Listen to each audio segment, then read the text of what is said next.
अर्धापूर तालुक्यात मराठवाडा मुक्ती संग्राम दिन ठिकठिकाणी उत्साहात साजरा करण्यात आला। 17 सप्टेंबर रोजी तहसील प्रांगणात तहसीलदार रेणुकादास देवनीकर यांच्या हस्ते ध्वजारोहण करण्यात आला। मराठवाडा मुक्ती संग्राम दिनानिमित्त नगर पंचायत अर्धापूर, पोलीस ठाणे, पंचायत समिती, शाळा, महाविद्यालय, ग्राम पंचायत विविध ठिकाणी मराठवाडा मुक्ती संग्राम दिनानिमित्त ध्वजारोहण करून विविध कार्यक्रमांनी मराठवाडा मुक्ती संग्राम दिन साजरा करण्यात आला।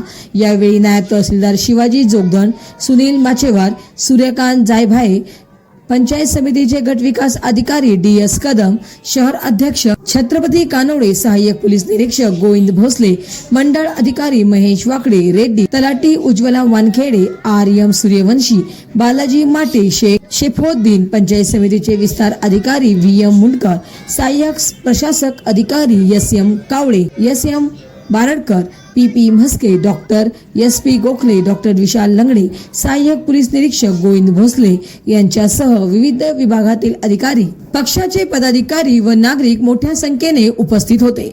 महाराष्ट्र वाहिनी न्यूज प्रतिनिधी सखाराम क्षीरसागर, अर्धापूर, जिल्हा नांदेड।